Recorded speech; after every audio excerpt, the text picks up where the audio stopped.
Dahulu kala, di sekitar Sungai Citarum, hiduplah seorang empu yang sangat sakti mandraguna yang bernama Empu Wisesa. Empu Wisesa ini memiliki seorang putri yang bernama Sekar, yang memiliki paras yang sangat cantik jelita. Selain merawat putrinya itu, Empu Wisesa juga memiliki dua orang murid yang bernama Wira dan Jaka.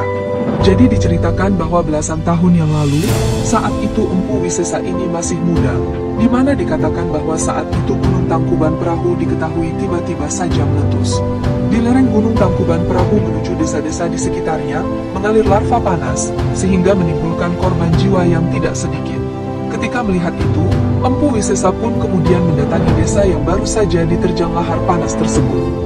Di sini Empu Wisesa kemudian menemukan dua bayi laki-laki yang ditinggal mati oleh orang tuanya, dan Empu Wisesa pun segera membawa bayi itu pulang ke rumahnya. Kemudian Empu Wisesa pun merawat kedua bayi tersebut dan diberi namanya Wira dan Jaka.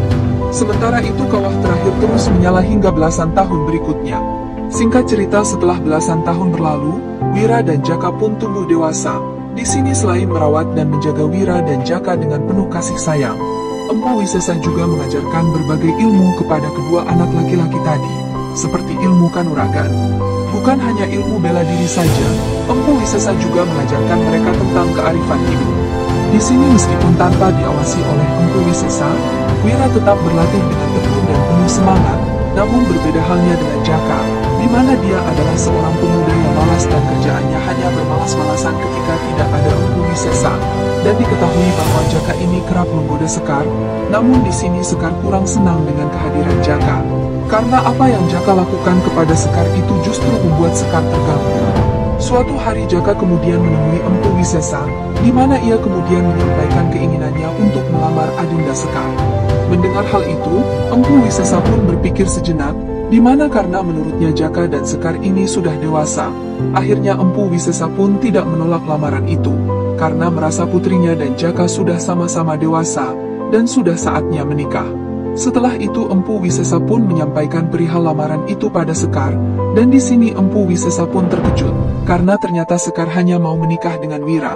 Dan di sini Sekar menjadi marah kepada ayahnya karena tidak bertanya dulu padanya terlebih dahulu sebelum menerima lamaran tersebut.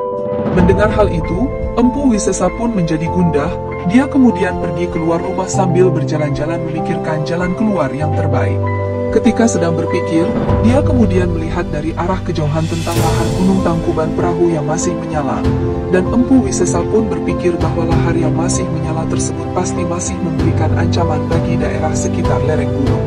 Oleh karena hal tersebut, terpikirlah sebuah ide, di mana dia kemudian langsung pergi menemui Wira dan Jaka.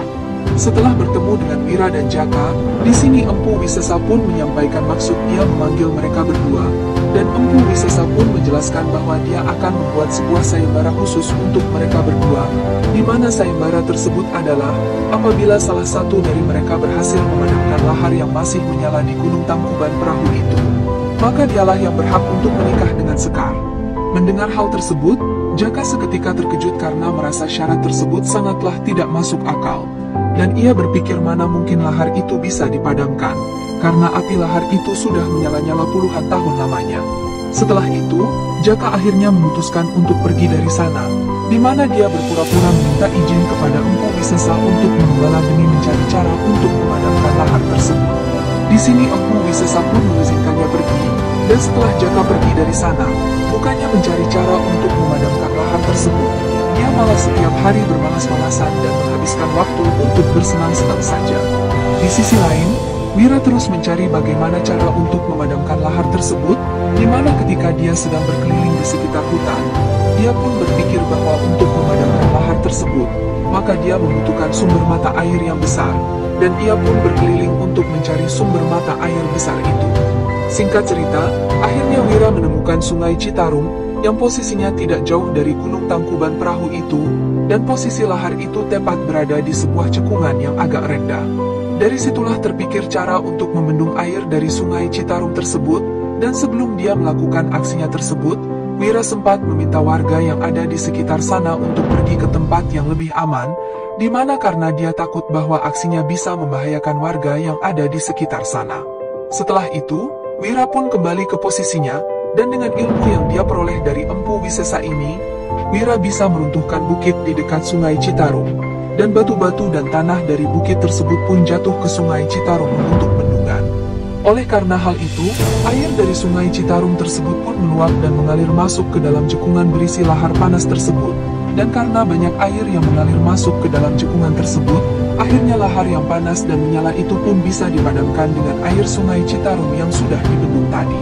Setelah itu, cekungan tadi kemudian berubah menjadi danau yang sangat luas, dan kemudian disebut dengan nama Danau Bendung, karena berasal dari Sungai Citarum yang dibendung.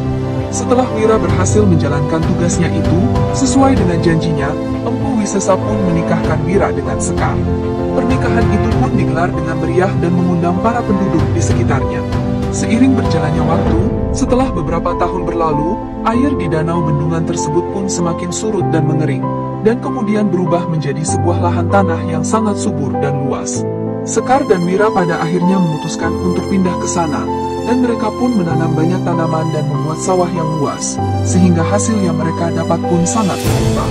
Setelah beberapa bulan menetap di sana, banyak warga desa lain pun tertarik dan berdatangan untuk menetap di sana. Seiring berjalannya waktu, tempat itu pun menjadi ramai akan penduduk desa, dan di sini Wira diangkut menjadi pemimpin dari daerah bekas bendungan tersebut.